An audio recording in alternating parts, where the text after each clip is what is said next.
In a second-hand set of dimensions, on an astral plane that was never meant to fly, through wavering star mists, see the Grey Satuin.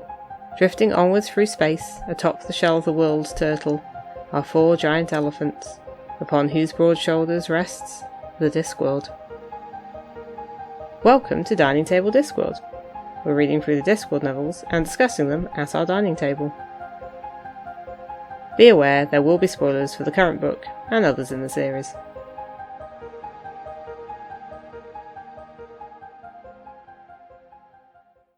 Hello, welcome to Dining Table Discworld. I'm Dave. I'm Kathy. And today we are talking about Guards, which is the 8th book in the Discworld series, and it was published in 1989.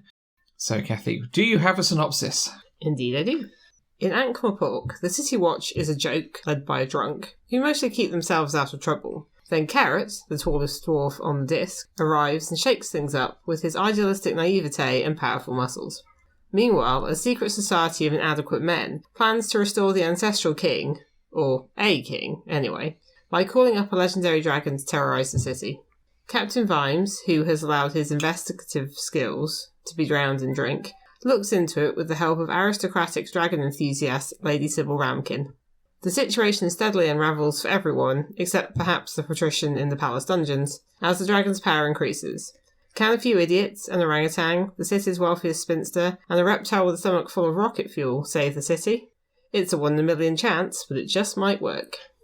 So, we are talking about what I would describe as one of the third of the triumvirate of Discworld starting points. Okay. Well, Maud, Weird Sisters, Guards. Yes. Those would be the triumvirate of... I suppose the early, yeah, okay. I mean, going postal later, right, but I think these are the... The city's quite established at that point. Yeah, these are the 3 pillars. There's Rincewind, we've had 3 of those already, and that is a sub-series? Yeah, I suppose that's... Rincewind is the sub-series, but I kind of... And we've had 3 so far. Yeah, I don't feel like any of those... I mean, they're very Rincewind books, but I don't think any of those are really a solid starting, If I'm going to give someone a book, one of the Discworld books is going to be Guards, it's going to be Weird Sisters. It may be Mort, it may be Reaper Man, but, I'd probably still go with Mort.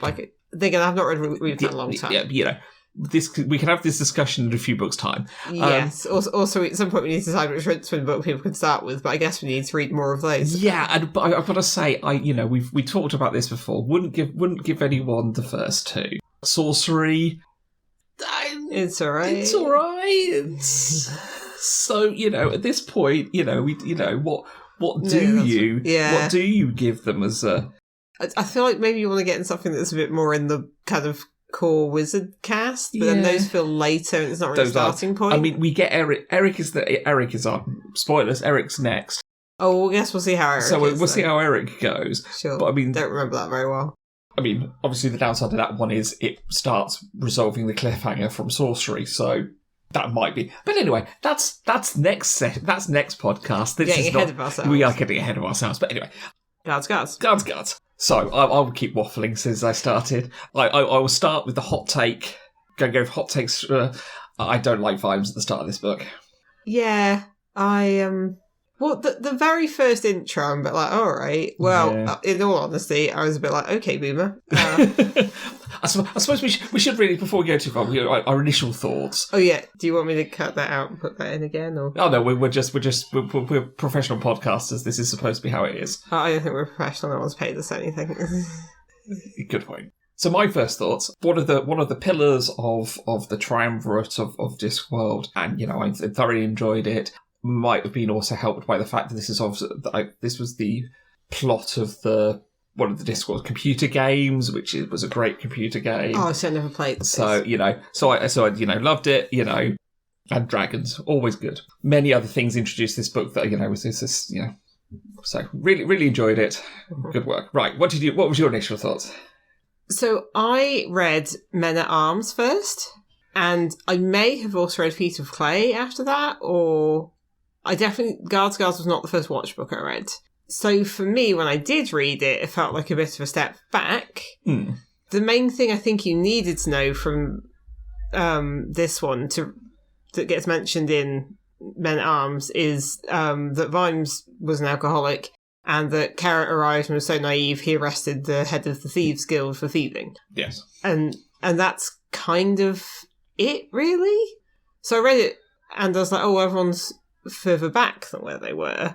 And reading it again, I think Vimes's drunkenness, I expect it to be more of a thing. Obviously, his sobriety is quite a thing later on, which is fair enough, because obviously getting over alcoholism can be very difficult for people. And, it's a big thing later on. But it didn't seem to be as much of a thing in this book. No. Like, he clearly is drunk at the beginning, and he's in a bad way. But it's not clear how long that's been going on for, and he does seem to... Well, it doesn't really show him making a decision about it, but it becomes less of a focus. I feel like at the beginning, you said about not liking Vimes initially. Yeah. At the beginning, it's sort of that archetype of detective, like, he's down on his luck, he's got a drinking problem, he was brung low by a woman, to quote Sergeant Colon, but we never hear anything about that, so it feels a little bit irrelevant, if I'm honest. I think the thing we didn't like, or that I didn't like, and I imagine it's similar for you, in the first bit, is Vimes is lying drunk in the gutter, and he's comparing the city to a woman, but he's doing that thing where no one mentioned women, and suddenly somebody is saying, oh, women, which may be where the boomer thing came from as well, which is not that younger gents don't do that. I think I've heard it more from boomers. And you're a bit like, no one said anything. This was about something else. Why are women being brought into it now? My slightly instinctive reaction is like, should I say something at this point? Or just sit here quietly and hope they don't notice? Yes. Yeah. I think, After that, it's fine, because when I read that first bit, I was like, oh, really? Yeah. But then he does get better much quicker, so... Yeah. Yes, I mean, I think Vimes at the start of the book. We're just going to go straight onto the characters and talk about Vimes, and it turns out... Sure. I mean, let's be honest, he is one of the significant characters in the book, so, Yeah, so Vimes... largely, and then introducing the others. So yeah, I think if we start with Vimes, see how we go. And it's more, I know mysteries tend to be plot focused, so I think character, So he is someone that, he's obviously, his drinking problem is so major, he is blind drunk in a gutter, unconscious at the start of the book. It's clearly been an ongoing thing because people don't expect him to know where he is, and they expect him to be, drunk. I think in this it might be worse because obviously they just had a funeral for a watchman. True, yes, that is that. But still... Later in the early parts of the book, again, he's found in the pub when he should be working. But you're right, it's his kind of jump to, I'm not going to call it sobriety, but certainly he's not made being drunk. He gets very busy. He doesn't have chance to have a drink. And when he does try and go and have a drink, it's been eaten by the dragon. Yeah. So a dragon ate all of his booze. Which drank all of his booze. Yeah. I digested everything alcohol related and more. Yeah. So you're right. He doesn't really in this book. He doesn't make a decision to be sober or to stop drinking. I feel like having a drinking problem is kind of an archetype of the detective thing. Particularly at that time. I don't remember. It's always been a gumshoe detective. You've got. Well, it's also a police procedural thing because isn't there all that stuff from the 70s and 80s where you had a load of hard drinking police officers? I mean, I can't say yes but I only know this from Ashes to Ashes and Life on Mars. I don't know if I expect I'd know better. I'm younger than you are. Yeah, so. I don't really have and much also to do with that episode of Brooklyn Nine-Nine where Jake meets that old detective who he really admires until he finds out the guy is a sexist, racist, homophobic asshole. Yeah. So it is a trope. It's a starting trope. But as he ditches the habit, so to speak, or he just has, he does become a much, much better character. Yes. I feel like... Again, my issue when I read this the first time was it was overshadowed by having seen what the characters became later, but it's been longer since I've read a watch book, so I didn't have that as much. But yeah, Vimes is very much, he's the captain, and he's obviously a working class lad from the Shades, which is obviously the worst part of the city.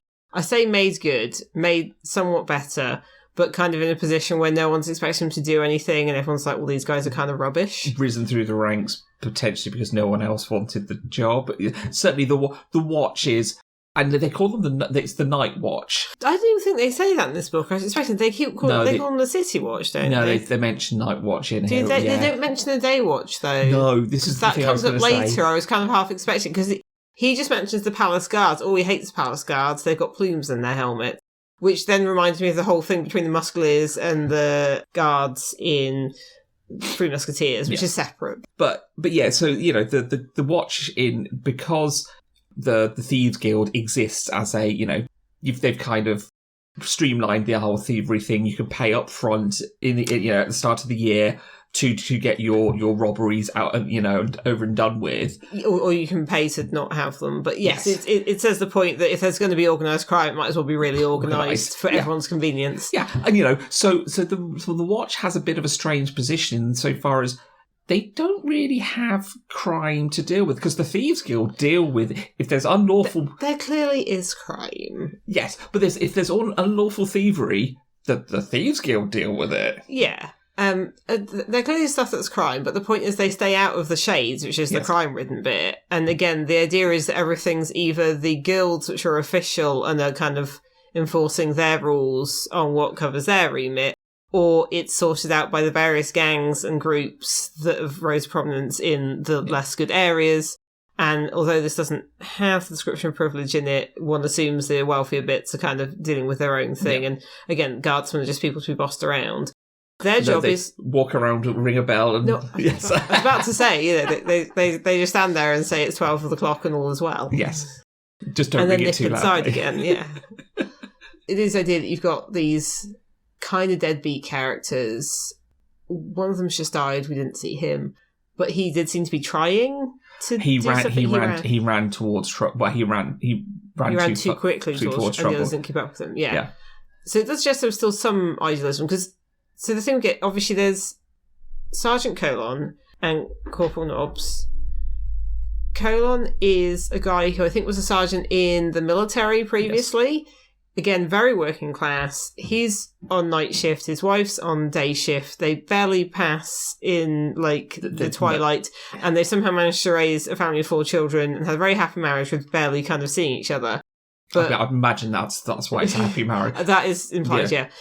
Colon's kind of one of these people who, I think, again, I get confused as what's this book and what's another, but he's very much sergeant. That's the level he's at. So he does mention it does in this one. He's one of life's perpetual sergeants. He gravitates to that point, and then that's where he stays. He's quite happy, doesn't want to go anywhere else. Because the book keeps describing them as the rank. Yes. So obviously for rank and file. Although with Nobby, possibly a comment on smell. Yes. And it's clear that Colon's always the highest level of the rank. So he's he'll give the orders, but he's not an officer, which Vimes is, though I wonder how, but things were obviously better in the past. I imagine he was the most senior person when the last captain. Maybe. And obviously Colon doesn't go above sergeant. So. Yeah, but, it was like, well, do you want it? And it's like, well, it comes with an extra and then, 6pence or something like that. And then Nobby is the Baldric of Discworld. Yes. He's just this strange, little creature. He's like a little guy. He's like a weird little guy, to use internet. So we now have a term for it. Nobby is the weird little guy of certainly he's described, he's kind of gnome-like, but definitely not a gnome. Everyone's pretty sure he's human because nothing else seems to fit, but it's just the idea that he's just this weird little guy who's obviously constantly filching and sneaking, and is just generally untrustworthy, but in a kind of low-grade, reliable, dependable way. You're not going to leave your spoons around Nobby, but he's also not going to stab you in the back. Yeah, that'd be a lot of effort. He'd run away. Yeah, he would definitely kick you when you're down. But he would kick you in a fork. Yeah, he would make sure you definitely, he wouldn't be going. Only if you weren't going to get up. Yeah, and he would he would take your valuables. But again, it's kind of this low grade, and you're like, how did this guy get here? But again, that's very much a trope within military fiction. You've got the privates that are kind of just there for He doesn't have any other people at that level to kind of blend in with, though. No. And then we come to the new recruits. I say recruits, volunteer, which confused everyone. But what did you do to be sent here? So obviously, the Watch is considered such a low level. It's clearly a punishment. Yeah, and this so Iron Iron? I was trying to do his surname. And Carrot Iron Fountain comes from Lanka, from the... Was it Lanka? Because they can sort of mag wrap. Yeah. So from the mountains around Lanka... I don't think the dwarf mines conform to above ground human kingdoms. No, not so much. I don't know how deep it goes when they move Lanka, but I don't think the dwarves were bothered by that. But not covered in this though. He comes from a dwarf mine in the Rantrops, and he's kind of being sent away from home, not for doing anything bad, because he doesn't quite fit in, kind of literally. Because the thing with Carrot is that he was adopted. His parents, who were dwarves, and his father's a dwarf king, but that just kind of means like mine overseer. Yeah. It's like you're just the head of the mine. He was found after a carriage accident. Is that in this book? Or it is. No, it is mentioned. I can't remember how much they mentioned of this. I feel like all they found was Carrot and the sword. Yes, that was it. So Carrot is taken in by this dwarf family, raised as a dwarf, and it's not till he gets older and taller that it's kind of revealed to him, well, you're not actually biologically a dwarf, you're a human, because he's over 6 foot and extremely well muscled and basically like the hero from any given very stereotypical fantasy cover. It's that guy with the sword, the big muscles. So, muscles coming from having worked in a mine all of his life. That's true, yeah. And so he is sent out. Now, the idea with this is that dwarves are very literal. He calls metaphor, what is it, decorative lying? Yes. I think. Oh, yeah, like lying, but more decorative. Yeah. So, Carrot's very literal-minded. The idea seems to be that dwarves generally are, which I think, because they've not gone to dwarf society very much. But the point in Weird Sisters was that Hwel was very unusual, being like a writer. And, obviously a spinner of tales and fictions and metaphor and all of that. He was very strange for a dwarf. In this case, Carrot is very strange for a dwarf just because of being actually human, but he is raised dwarf and is culturally And the only dwarfish. Dwarf thing we've seen so far being in Weird Sisters is the bar where they're all being... They're singing that gold. Classic dwarven, warriors. Well, they're kind of doing that on the weekend before they go back to their job at the cosmetics mill. Yeah. Because I think that's mentioned there. Yes, it is, yeah. But the point is, dwarves very much do manual work. They do practical things. Yeah. Carrot's family feel like he needs to be around humans, but send him to a city. They speak to a human who delivers stuff in the mountains. I think there's also a thing between him and Minty. Sorry, yes, I was close. I think which is interesting because I believe he refers to her as she, and that's a whole thing later, but we'll get to that. Yeah, but I think there's obviously he's interested in another dwarf, and that dwarf's family are a bit like, no, because they're perhaps a little more prejudiced and like he's not a dwarf. Yes, he's like, well, he's been raised a dwarf his whole life. So Carrot gets told he's human. He gets kind of sent away from home, not as a punishment, but as it's difficult for you to be here. Go with your own people. He is told stories of the Watch by the old man that delivers or does deliveries and stuff for the dwarves above ground, and who sort of gives him a ride. And because his grandfather was in the City Watch, so Carrots get stories from like 100 years ago, when obviously the Watch was a big organisation and it's all very exciting. And again, if you're telling your grandkids stories, you're going to make yourself sound very heroic, like you're chasing thieves and murderers over rooftops. Yeah. There are rooftops in this. There are rooftops, in fairness. Yeah, yes. They definitely rooftops. But yes, Carrot, being very literal, he's given this old watch book, like the law code, and he's like memorising it. And so Carrot turns up, everyone's like, why are you here? He's shiny, he's new, he wants to help out. A lot of his story is told through letters home to his parents, so he doesn't understand things like he's staying in this house with a lady and all her many daughters who receive many visitors at all hours.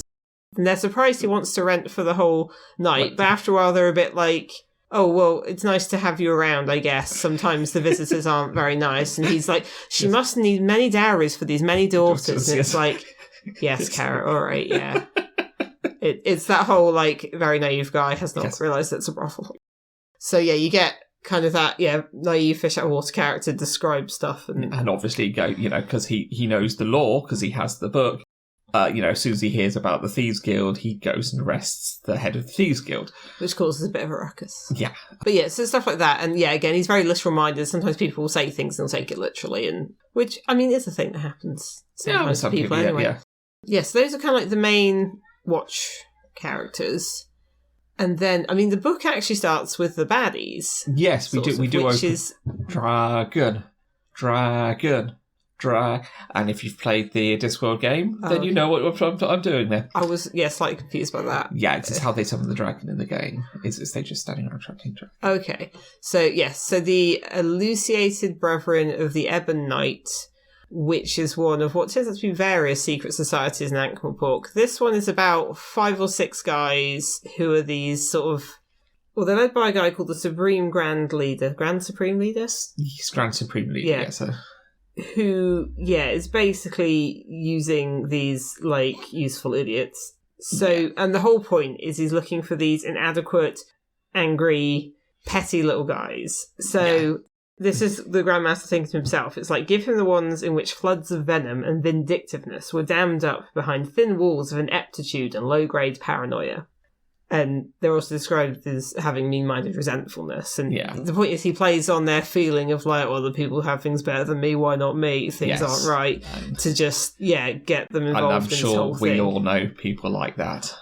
It is actually terrifying to me that this is written as a book where it's a bit like, but this is a secret society. And now it's just everywhere and in the papers, and people in charge of, countries are just, ginning up this stuff, so that's a little terrifying. It is. Thankfully, none of them can summon dragons. We hope. I feel like they don't need to. We have other things, but yeah. Anyway. So we have brother Gatekeeper. Doorkeeper, brother Watchtower. Fingers. Yes, brother Fingers, brother Plasterer. Yes. There's the one that reminded me of Nobby a bit, whose name I can't remember now. But he's like the weird little guy of this group of small-minded men. Yeah. Yes. So and there's lots of just random, It's kind of comical stuff where they're all kind of getting on each other's. Well, it's also lots of random secret society stuff, and they're all kind of getting on each other's nerves a bit, but they're all kind of trying to impress the Grand Supreme Leader, who's kind of using them because Brother Dunnykin. That's it. I know I recognise it when I heard it. So early on in the book that we keep seeing them, basically what they're doing is the whole idea is kind of we need a king because we don't like the patrician of the current government, and if there was a dragon, the king would turn up to slay it. Let's get a dragon. Using kind of story logic to well, it's Discworld, so story logic works more. Basically, dragon starts terrorising Ankh-Morpork, but first it's kind of a little short enough bursts, and only a few people are roasted, that the Watch realise about it, although not for any detection, just because they happened to be there when the dragon turned up and blasted people. They were drunk. Yeah. And then the patrician tries to cover it up initially, but then after a bit it's like, no, there's a dragon. It's a wading bird. Yes. A wading bird. And Vimes is initially told, well, just to kind of ignore it and cover it up, which he normally would do, but it seems to kind of get under his skin a bit. So that's when he goes to the fancy part of the city, which is Ankh, isn't it? Because he wants to find out more about dragons. And he meets Lady Sybil Ramkin, who is a very aristocratic, posh lady, who's also very into breeding dragons, but these are swamp dragons, which are, again, the weird little guys of the reptile world, in that they're these creatures that are kind of full of all these, flammable gases and quite often explode. But she's really into it, and it's kind of like the horsey person type thing, but with little dragons. I thought so. We might want to mention is that in the Discworld, dragons aren't in Colour of Magic. We talked about dragons there because of the dragon riders. Oh yeah. But again, in Discworld, the classic fire breathing Western are legends. They have gone somewhere else. So you don't actually have dragons around. So the ones in the Wormberg were being summoned by force of will. Well, their imagination. Imagination and force of will. Imagine dragons. In a location that's very magical. Yeah. And the ones that the Brotherhood are summoning, they've managed to get hold of a book of dragon summoning. And they summon them from a space that's where the dragons went. Yes. Yeah. Yes. So this is why. This is why it's such a big thing. It's like suddenly an actual dragon compared to the weird little sort of swamp dragons. Yes. Lady Sybil's one of these people who's very, very nice to everyone, and she's also incredibly posh. but very, very nice and down to earth, despite being incredibly posh, and her whole estate's kind of a bit mouldering, but she's really focused on the dragons. So I don't know if everyone knows somebody like this, but there are people like this around, certainly. Yeah, she's just very single-minded in her focus. Yeah, so Vimes sort of ends up talking to her, and then he gets burned, and which obviously happens to her, and she knows how to treat that. So he sort of ends up like in her house, because he just turned up as a watchman, and she just has this constant thing about, oh, he's like a gallant watchman. He's sort of almost a bit like, am I? Oh, okay, and trying to live up to that. And again, it's one of Pratchett's very sort of subtle romances. Yes, but it was nice. But again, that they're both people of a certain age. They've both gone through life on their own, like romantically, as far as you can tell. We never hear what Vimes' background was, besides vague mutterings of colon. Yeah, it's that Lady Sybil's really nice and practical, and also she wants to get to the bottom of things. And Vimes, despite ignoring tons of stuff, really wants to get to the bottom of this as well. So yeah, their interests kind of align. And yeah, so that's quite nice, which I think is why Vimes, like, he gets likeable really quickly, because you sort of see him in this mode. Yes, he becomes a bit more, what is it, humanised? Not humanised, but yes, just a bit more of a... Like sympathetic? Yeah, there we go, thank you very much. Yeah. Also, Vimes meets Sybil's... Well, she's bred many a dragon from all sorts of lineages with fancied names, which is why it makes me think of horses, although almost any animal you breed bred by posh people will have that sort of thing.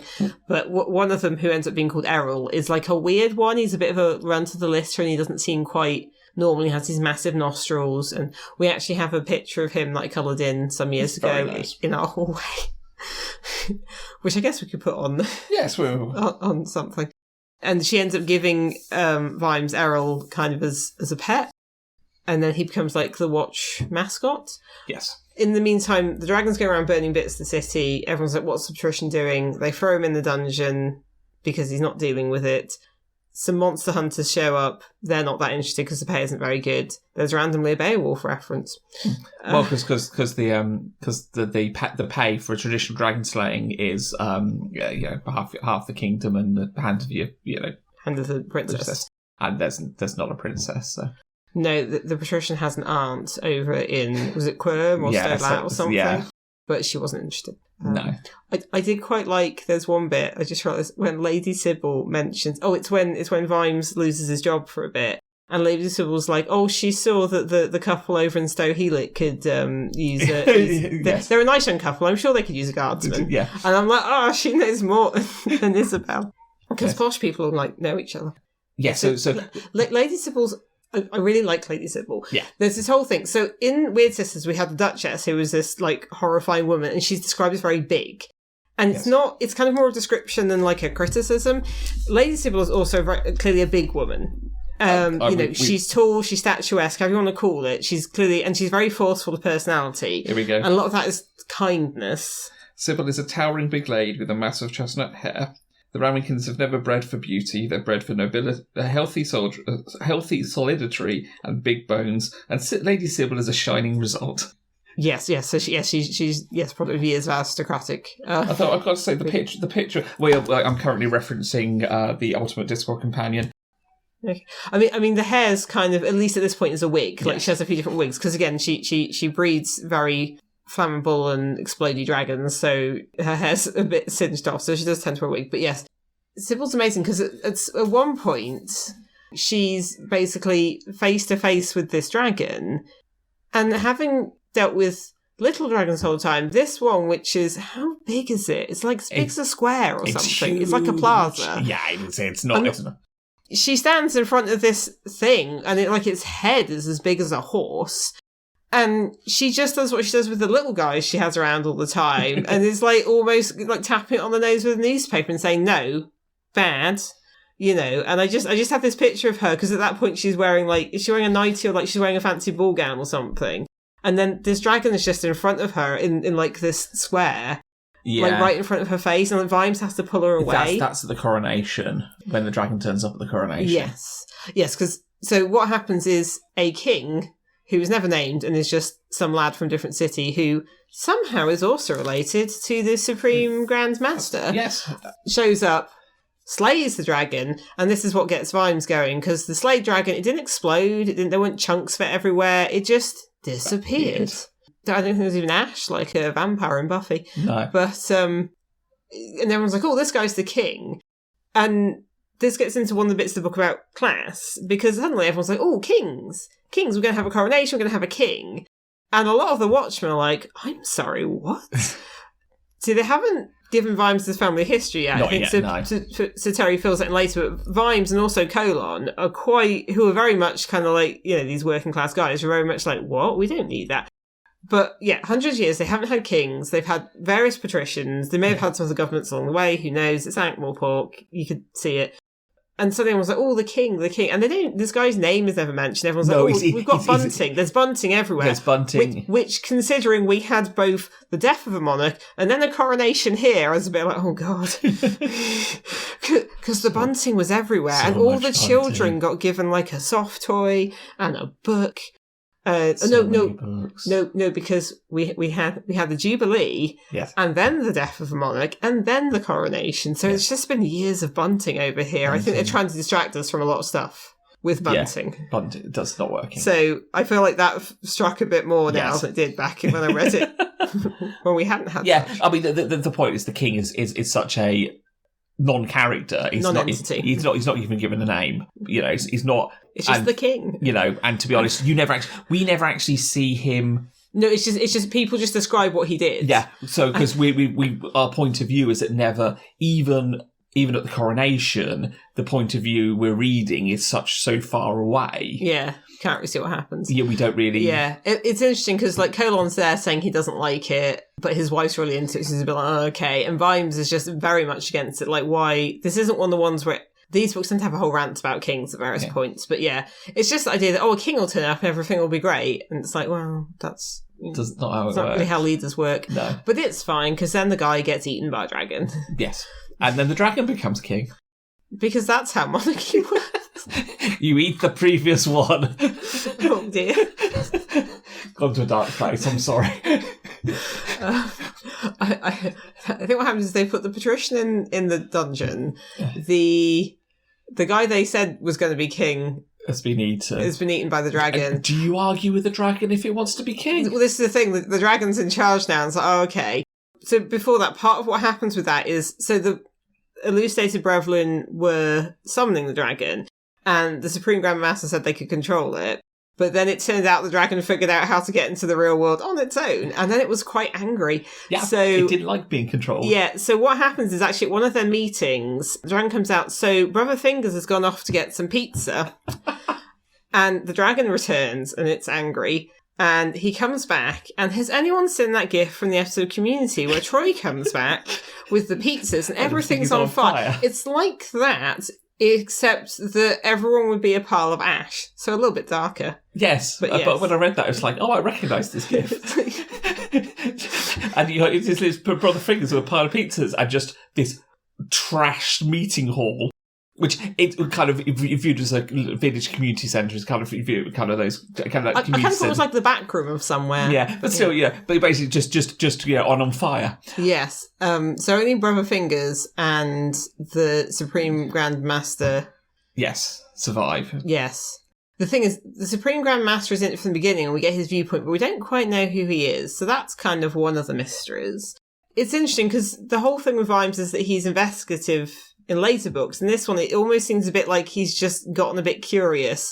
And each time he seems like he's on the trail of something happens. Like, he's like, I don't think the dragon's dead. And everyone's like, what? We saw it disappear. He's like, yeah, but it just disappeared. But then it reappears. So he's like, he doesn't have time to investigate that. Yeah. So the main mystery is kind of like, who's this guy that's set the dragon up and done all this? Kind of deposed the patrician.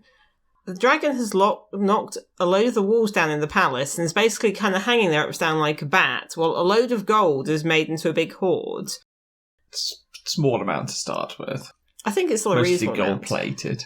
Yeah, but the other thing the dragon wants, because it's hungry, and the problem is, so the guy who was the patrician secretary, a very efficient guy who Vimes knew from childhood, but he's got to the, role of being secretary for the patrician, is sort of trying to carry on like it's normal, and he's inviting everyone to say, oh, we're having a meeting now, and then the dragon's now called the king, and it's and the king's kind of talking to him, and all the guild leaders and civic people are turning up, going a bit like, he's like, about what the dragon eats. Everyone's like, why have we come here for dinner? Why are they giving us so much food? But basically, it's the idea that a dragon will feast on virgins. Yes. Yeah, and everyone's a bit like, oh. What noble. Yeah, it basically needs to eat someone, like, was it like a couple times a year or something? Once a month. That was it, yeah.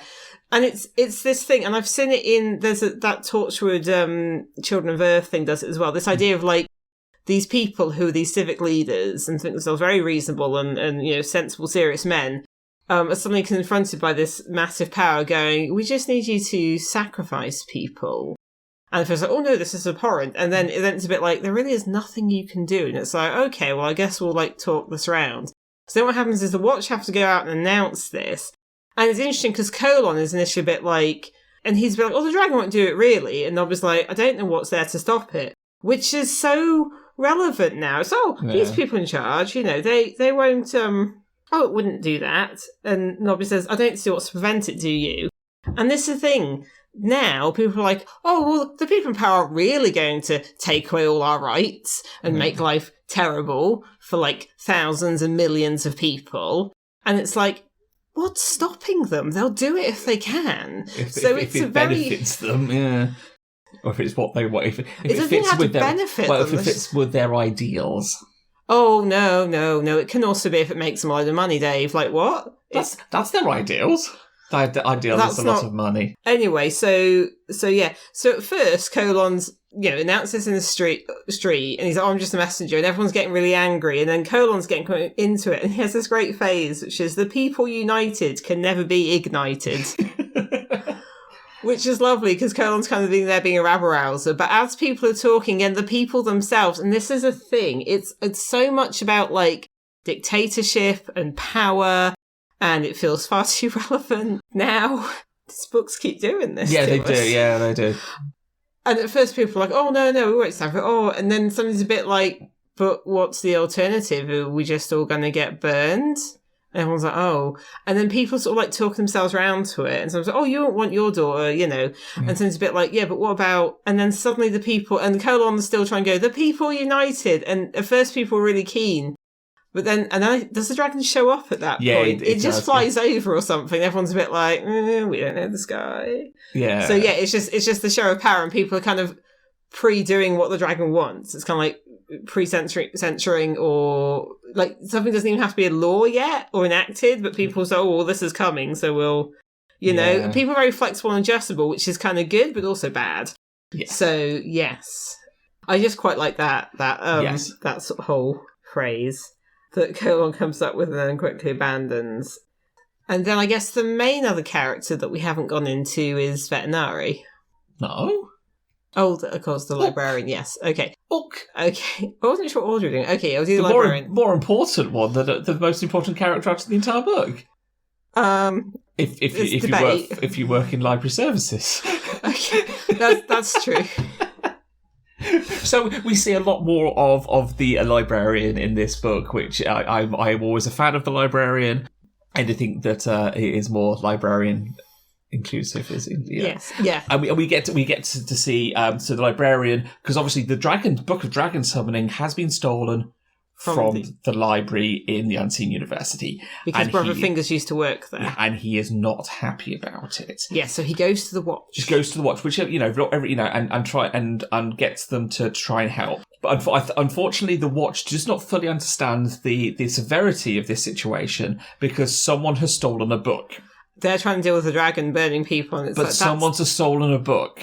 Yes. What I quite like about this is it's clear that the librarian's communicating in charades, but rather than in any way describing what he's doing, after the initial premise of, oh, he's communicating in charades, the whole thing of what he's saying is just people going, okay, first word, small word, oh, it's this. So you never see the librarian actually doing anything on the page. You never hear him he makes noises, but he does some ooks and occasional eeks. But mostly it's just people guessing stuff. And it's really smart how Pratchett has done this thing where, like you can almost see what the librarian's doing by what they're guessing. It's like big, what, Yes, large. That's very... so that's just like really clever conceit. He's deputised into the Watch. He has his own badge. Yes. And we get to see the first instance of I think the most major usage of L space. Yes. The fact that that all libraries and significant collections of books are connected through space-time. I have marked it with an appropriate kind of bookmark in the Ultimate Companion. So the equation is knowledge equals power equals energy equals matter equals mass. A good bookshop is just a genteel black hole that knows how to read. Libraries everywhere are connected in L space by the book wormholes, created by the strong space-time distortions found in any large collection of books. I don't disagree with this. I mean, it's a great idea. I have yet to manage to amass enough books to create my own. Working on it. When you say I have yet to, you literally work in a load of libraries, so...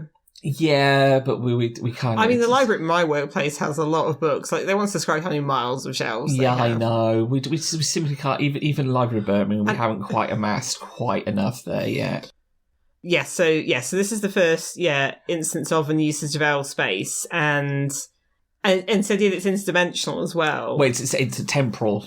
So the 4 dimensions. So the librarian goes back in time to watch Brother Finger stealing the book, and to read the book before it gets stolen. So he can, but he has to avoid his past self because he's not allowed to mess. Like he isn't supposed to be doing that, but clearly he knows how to. Yes, there's quote about the library. The chief librarian. Librarians of space-time or something. Yeah, it's getting very annoyed with that sort of thing.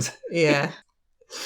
So, just imagine now thinking about, I'm just going to discard this book where the librarian is not looking. And various other things one might do, and it's like, librarian hasn't said I can do this, I'm just going to kind of do it.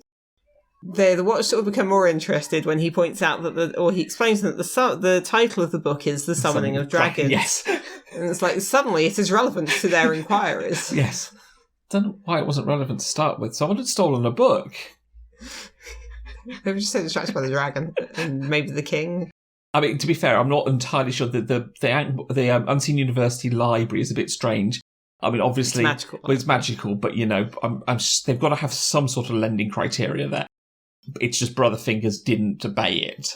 Well, Brother Fingers didn't work at the university anymore. That's the point. He had worked there, and I think he wasn't working there anymore. Again, we don't know what the lending criteria is. You might be able to get a guest ticket, borrow a certain number of books. He's not a wizard. I feel like it's for wizards. Because I feel like even the wizards are warned about going in there. I know. And I get the impression he was like estates or some sort of staff like that. Staff, yeah.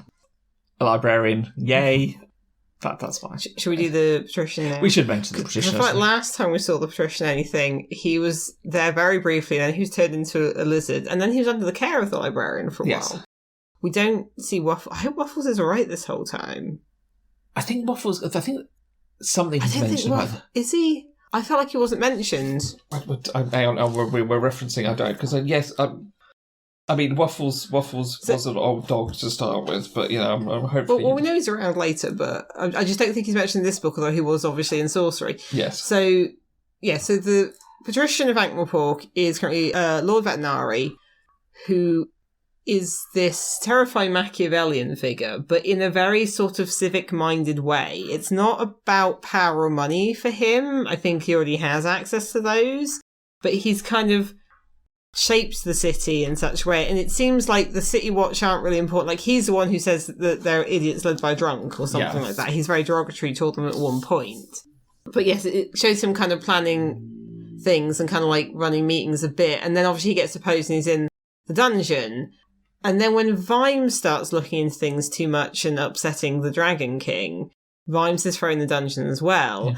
And then what is one of the more terrifying things in this book full of people being roasted alive is that Vetinari is in the dungeon. He has trained the rats to... To be fair, they didn't need a lot of training, given that they were... All rats are very trainable. Anyway, but these rats probably have ancestry linking back to the Unseen University and probably been affected by magic, so they are, like, particularly intelligent rats. But he's trained them to find things and bring stuff in, so he's in quite a lot of comfort. They're bringing him books to read. They're not very good at reading the books themselves. It's not always what he wants. Sometimes I ask them for beer, but he's having to describe things how it looks, but he's, like, offering stuff to Vimes. And Vimes is there trying to scrape and scratch and, like, escape, and then the librarian helps him do that. And Veterinary's like, oh, okay, because he gets Vimes to look at the door, because it's one of the most secure cellars in the palace, and Vimes is looking at the door, yeah, there's bolts and all sorts of stuff, and it's not till later, it's like, usually in a dungeon, the bolts are on the outside. And Vimes is like, what if somebody comes in? And Veterinary's like, well, no, they won't. And the whole point is you wouldn't build a dungeon that you yourself don't want to be thrown into if you're that kind of ruler.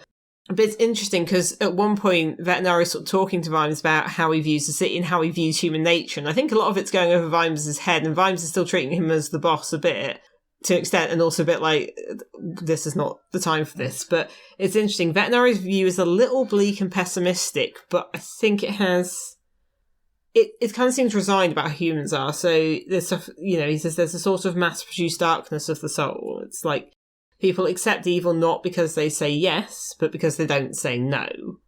Because the bad people know how to plan is another thing he says, which, again, just feels so relevant. It's a bit like the bad people have been planning for decades to do these terrible things, and all the good people are like, well, we thought everything was fine, and we just wanted people to get along, and we weren't really prepared for... Well, a lot of people weren't really prepared for how awful things are and the amount you have to push back against the badness. So, but it's interesting. It's an interesting view on him. It felt a little bit bleaker than I feel like he gets later. Yeah, I think... But it was quite a bleak situation. I think he always has that idea in mind that he is manipulating people, but kind of for their own good, or for the wider good of the city. For the good of the city as a whole, rather than, Which and I think, in some respects... Interesting. He's a good leader for the city. Let's be honest, the city is a bit chaotic. Yeah, it's a bit of thing. But you do have, this person at the top who is, I don't know, it's sort of incorruptible. I think it's been described as benevolent dictatorship, which sounds awkward, but I think the point of this practice is a bit like, well, what would a benevolent dictator actually look like? He'd probably do a lot of quite awful and manipulative things, but not to line his own purse or to get a load of power for himself, but just to keep the civic machine going and improving. And then throughout all the Ankh-Morpork focus books, that's kind of what we see. Yeah, I mean, he does do some, and he certainly threatens to do something quite terrible things later on. And he clearly has done some horrible stuff to people. And don't be a mime in Ankh-Morpork. What happened there? I feel like we don't have that backstory. We don't know, but he does not like mimes. Is the Assassin's Guild and the Fool's Guild being near each other part of this? I feel like there's probably fic about this somewhere. But anyway, so yes, he does do terrible things, but kind of on a micro scale. It's only targeted. It's one or two people, perhaps. Yeah, so he's not doing it to a whole swathes of... It's not a reign of terror, which is clearly what the dragon is doing. Sort of the keyhole surgery of terror. Yeah. I was trying to think of an analogy. I think that was reasonably good, actually. Keyhole surgery of terror, but I mean, if you look at, literally later on, but he's quite mean, I say mean, to Moist van Lipwig to get him to do the poster. He's not mean. He's just saying, these are the options you have, and this is what I'll do. Yes, it's not a threat. No, it's just this is what will happen. It is. He gives him a choice. Yes, he gives a choice. But it's quite... Which I don't feel like Vimes gets. Vimes is being moulded this whole time, which is mentioned later again. But yeah, I mean, at this point, it's before the moulding starts. I feel like this might be where Vetinari starts to see Vimes as a useful asset, whereas before I think the Watch were largely unconsidered. And I think based on stuff he says in this book, which surprised me a little bit.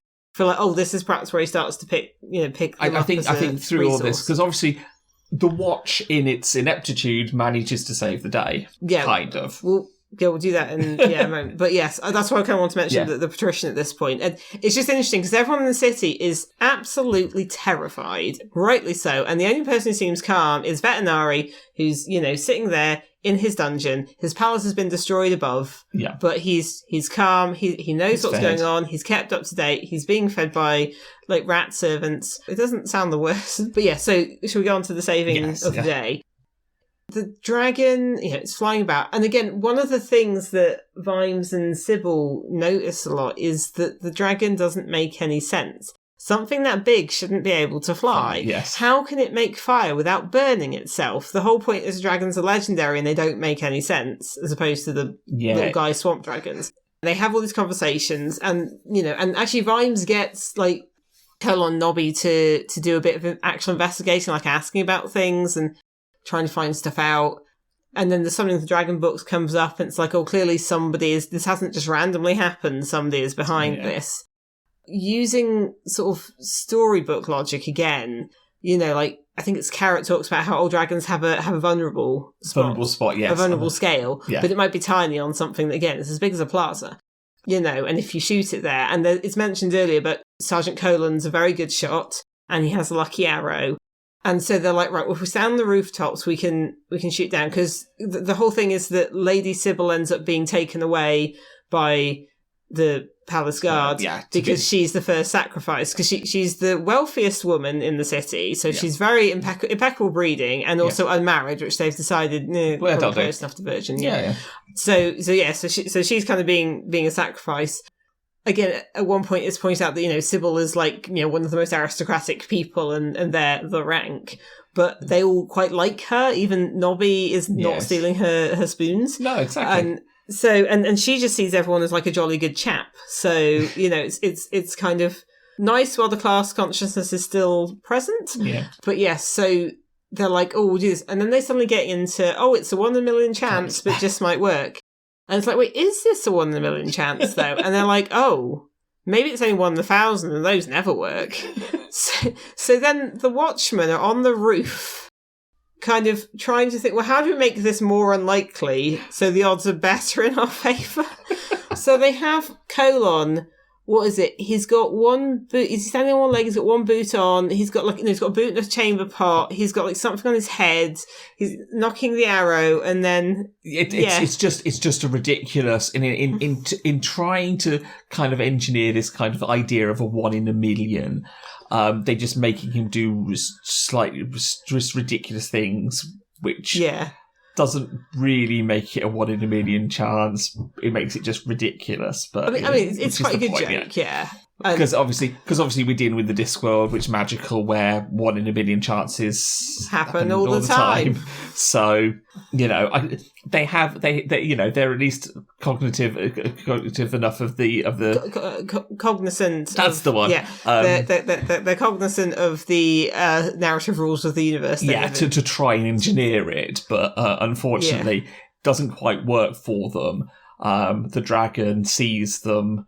The shot goes wild, and the dragon proceeds to vaporize the building they're standing on, which just happened to be a whiskey distillery, which promptly explodes. And do you know what the odds of 3 Watchmen surviving a exploding whiskey distillery that's just been torched by a dragon are? You're right, they're 1,000,000 to 1. Yes, there's a pool, a very deep pool just outside where they do some sort of distillery business. It's some sort of catch pool for the water runoff, whatever. It's stuff, there. What was distilled out. So they all land in this pool, which means they aren't vaporized. Although they're all a bit worried about each other at one point or another. Oh, it's the old classic of where's Bob? Where's Bob? But Bob's Bob. You know what? Oh, what are you doing? What are you mourning? Kind of as Bob comes over from the other side. It's one of those. And Vimes rushes off to save Sybil, and then it all kind of ends up. That's Errol. We mentioned Errol briefly at the start, and foreshadowing. Yes, Errol is the swamp dragon, and he's Errol he's like the knobby knobs of swamp dragons. Yes, he spends most of the book eating everything. I mean, we mentioned it previously. This is why Vimes wasn't able to drink any of his booze that was in the bottom of the drawer. I think once he ate it, because he didn't just drink it, he ate the bottles. Lamp oil, everything. Kerosene, which I guess is that. The kettle, he ate the kettle. He ate the kettle. Basically, the idea is these swamp dragons can adjust their digestive systems to act as basically to just basically do chemistry. They're just small balls of chemistry. Sure, yeah, okay. So I don't have science background, I'll go with that. So Errol throughout the book has just been eating and gurgling. And then he starts going white and he seems a bit ill. Yes. And because then he gets very, very cold because he ends up being taken to Lady Sybil's and put in a separate stable because he's gone weirdly cold and he's gone white and his steam's coming off. But it's particularly he starts doing this after he's confronted the dragon for once. Oh yes, because he sees the dragon, he starts trying to confront it, and then the dragon disappears. And Sybil's kind of going, well, basically he's trying to. The males are trying to fight each other. Trying to build up his flame so he can be as try to fight the dragon, and the final showdown. Bear in mind that Errol can sit on your shoulder, and the other dragon, as mentioned, size of a plaza. Yeah, and Errol can't fly. He's got his. Well, they've got stubby little wings. Vestigial wings. He can't. The other swamp dragons can fly. He can't. I thought they could flutter a bit. I thought they were kind of like chickens. But he's got even less wings than the others, so flying is not an option for him. The picture I've drawn is when he's in his normal state before this whole thing happens.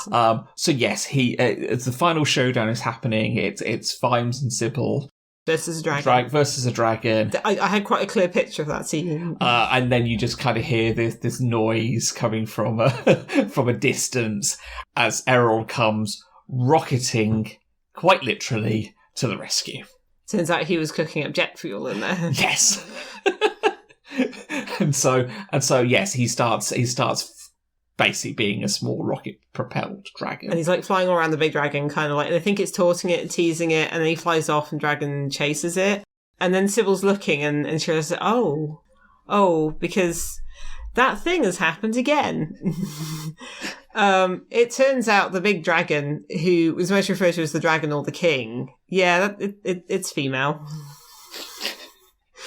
so that thing's happened again. Because everyone's just the dragon. I suppose no one's quite bothered about this gender at the point it's incinerating them. So it turns out what Errol was doing wasn't like a male fighting display. It was in fact some sort of mating dance or flight. And Errol basically just distracts the dragon enough to fly away. Yes. But what that still leaves is Vimes aware that a crime has happened. This is where I think Vimes starts focusing on crime. Somebody summoned this. This was a thing that happened. There was a plan. And the dragon doesn't fly. They arrest the dragon. Do they? Okay. Yes. So there's a bit, and so they crash into each other. So Errol basically collides with the dragon. You get a massive collision. They land. The dragon's in a mess.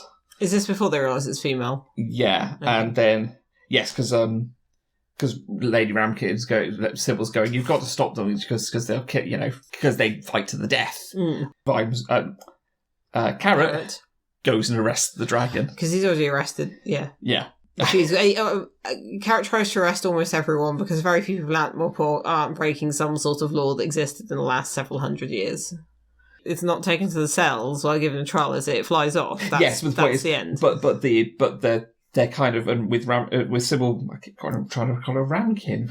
In fairness, that is how she's referred to in a lot of the book. But I think she's called Sybil more later. Yeah, basically standing there going, look at the brave watch who has helped. She kind of perks them up quite a bit. And this big crowd that is obviously now out for the dragon's blood. Because that's it. The mob wants to kill it, which it kind of seems reasonable. It's very dangerous. Yes, and Sybil's there, Sybil, who has been a dragon enthusiast her entire life. Terrifying though, is never seen that scared of the dragon, just more interested in it and perplexed by it. Is oh no, we can't kill it. And then she says all the watch are the ones that saved us, but the upshot is the dragon ends up flying away. Yeah, basically at that point. Where would you hold it? Basically, Errol returns. Showing off, and then at this point, Sybil realizes that it's not acting like it's a fight, and it's okay, and yes, they go flying off. But the point is that the dragon being there is clearly a crime, a scheme, and Vimes I think thinks back over stuff he's heard before, and he goes to the palace and finds the patrician's secretary, who was then the king's secretary, and was having a horrible time of it and gone a little bit mad because the dragon kept talking in his head. Yes. Which is sort of a clue, because who summoned the dragon in his head originally? Oh, look, it's the Supreme Grand Master. So Veterinary's secretary is the one who's done all this. And what tipped Vimes off is that when Vimes, because Vimes at various points reports to the palace, mentions about, the secret society headquarters being torched, once goes, did they get out? When he would have no reason to think anyone was there when the dragon did it. Yeah. So, and I mean, Vimes doesn't notice at the time, but then later, and once says he can't do it, and they confront him in what's basically the wreckage of the palace. So the central hall is this giant cavern. They're kind of an office that's on the higher floor, which has had its wall fallen out. So it's just, they're basically on a precipice over this massive cavernous space. And Vimes says to Carrot, you can arrest this guy, charge him. And because Carrot has this habit of reading out all the laws, including all the, Section 4, I, paragraph C. You have to know exactly what you're charging them with. Yeah. That's the whole joke with Carrot doing it. And then what Vimes does, because throughout the book, there's been a lot of references to things. There's a couple of Sherlock Holmes references. There's a reference to Dirty Harry. There's probably various other police references and detective references I haven't fully got. There is a Beowulf reference, which I wasn't expecting. So Vimes does this thing, he turns around and he says to Carrot, it's like, throw the book at him. And it's only just after he turns around he remembers that Carrot is very literal and also carries the Book of Laws with him at all time, and is also a very powerful young man. The Supreme Grand Master's standing on the edge of this precipice, and he tumbles to his death. But it's sort of not quite anyone's fault. Vimes was being figurative and Carrot was being literal, and so that's, I guess, the end of that guy. Yeah, and Veterinary's there, and he's kind of disappointed that, he could have used him. He was a useful person. Yeah, he saw him as an asset, didn't he? Even though he tried to depose him. But it's like, okay, well, we'll just let this one go. But, the Watch have come out of this as heroes. Yeah, they've got a new headquarters, because their other headquarters was burned down. Lady Sybil just gives them one of the many properties her family owns. Oh, I think it used to be the old police yard. No, it's just a house her family owns in Doppler Slough. And then they turn it into the Watch house, don't they? Sure it was. I'm sure it was previously. Why would Lady Sybil's family have owned the Watch house? I think it's just a house they have. Because in the other books, Doppler Slough is like the original, and then they open other old watch houses, but it doesn't say that one was one. I think there's just other places that were watch houses that, got put to other use until the Watch expands. Although I think Vimes then protests, and she's a bit like, well, we're not using it. Okay, so it's just referred to as new premises instead of this round. Yeah. Well, the Watch are now heroes. Lady Sybil They've been risen up. Lady Sybil, was kind of yay, It's interesting that everyone takes Lady Sybil's praise of them so to heart when everyone had kind of been like, she can be the first sacrifice. She's a bit of a strange lady, isn't she? And expendable. I don't think the commoners kind of volunteered. I think it was. It was other people. It was the. They didn't disagree with it. They didn't step in and go, "What are we doing?" She's. I mean, even Nobby and Colon kind of thought of her as like she's that slightly weird rich lady. But of course, when you're rich enough, it's eccentric, which I think is in a different book. Yeah, at the mob, she was going, "Yay, the Watch!" And then Veterinary realizes that someone's got to get hailed as heroes. They it's a civic requirement. So the Watch are given an opportunity to say what they want. Oh yeah, it's a little bit. Yes, he asks what they want as rewards, and it's all like the most piddly little stuff. Because they don't they never expected to be rewarded for anything. Oh, yeah. That's it. It's like rather than $30 a month, could we have 35? And Veterinary's looking at them like, and it's just he's used to dealing with civic leaders and guild heads and aristocrats and the wizards. Who I can't remember how they wriggle out of this, but I think the Arch-Chancellor, whoever it is, just fudges something, and they're like, nothing to do with us. Yeah, and he's just not used to the very humble requests of low-achieving individuals. Yes, so the wages, they get $30 a month is not right. Basic rate of $35 a month with increments per rank. Yeah, they're like, this is the other thing, they're like afraid to be asked now. You said, what do you want? They're almost afraid to ask for anything. A new kettle that Errol because they're Dragonator, yeah. And a little bit of a day off. And that's it. Oh, and a dartboard. Yes. Sorry, they put a snooker table in the sort of community area in my work, and that does feel slightly simple.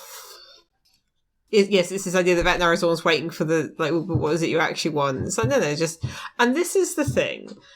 In a lot of workplace stuff, how do we reward people? How do we, increase staff morale? It's like pay rises and more time off, and maybe a slightly pleasant working environment. Is we could do a scheme or this or that. It's like just give people a bit more money and more time at home. That's what people want. It's pretty simple. It's quite often on Ask a Manager. It's like what kind of staff perks can we provide? And she's like, people want money and they want days off.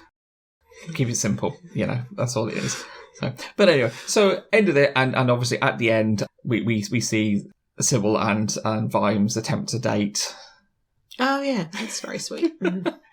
which is will be built on later. So, yeah. Yeah. Well, again, I think Pratchett writes a lot of the kind of relationships and romances in his book tend to be kind of around the edge of things. Yeah. Which is fine, and I think that's there's usually a subtlety to it. I mean, it's clear at one point Sybil thinks Vimes is at the door, and she's suddenly kind of like trying to like do herself up a bit, which she hadn't been doing before any of the times they met. And Vimes initially, I think, slightly terrified of Sybil, but I think that's fair. I think that's a reasonably sensible attitude to be having. But yeah, so they're all a bit sort of shy and bashful around each other to an extent. But then when they're talking, I guess, each of their own business, it's like that's what they focus on. But yeah, it's quite nice. Yeah, it is nice. So anyway, we shall wrap this up because we've waffled for a bit. Mm-hmm. I think we both enjoyed the book. Yep. It's a great. I think it's a good story. We have definite beginning, middle, and end. That's true. In the end, it seems like it actually is. It's actually a good ending. Yeah. It's not that the endings of previous books weren't good, but some of them sort of seemed a bit kind of hand-wavy. Yes. At times. I mean, I suppose in some respects this is kind of like a mystery, though not a traditional murder mystery exactly, but that has a sort of structure. We do get you. Everything gets wrapped up well. Nothing, who the Green Brand Master is makes sense. And I mean, let's be honest. We can work it out through the book. The thing with the dragon is resolved in again with something that was being built up throughout the entire book. The heroes get their rewards, and this, it goes on to build up, as I say, another pillar of. The Watch books are much beloved by people. Yes, I mean, I do find the Witch and the Watch books are two of my favourite sub-series. I think this one, just because I read later ones first, I think the initial impression, but I quite like it now. And knowing where it's going, it's a good start, I think. Yeah. So if you're wanting to get started with Discworld books, Guards, excellent place to start. Thank you for listening. And we will see you next time for Eric. Thank you for listening to Dining Table Discworld. You can find us on Facebook at www.facebook.com/Dining Table Discworld. You can also find us on BlueSky at dtdiscworld. All our other contact information and credits for our music can be found in our show notes. Thank you for listening again, and we'll see you in our next episode.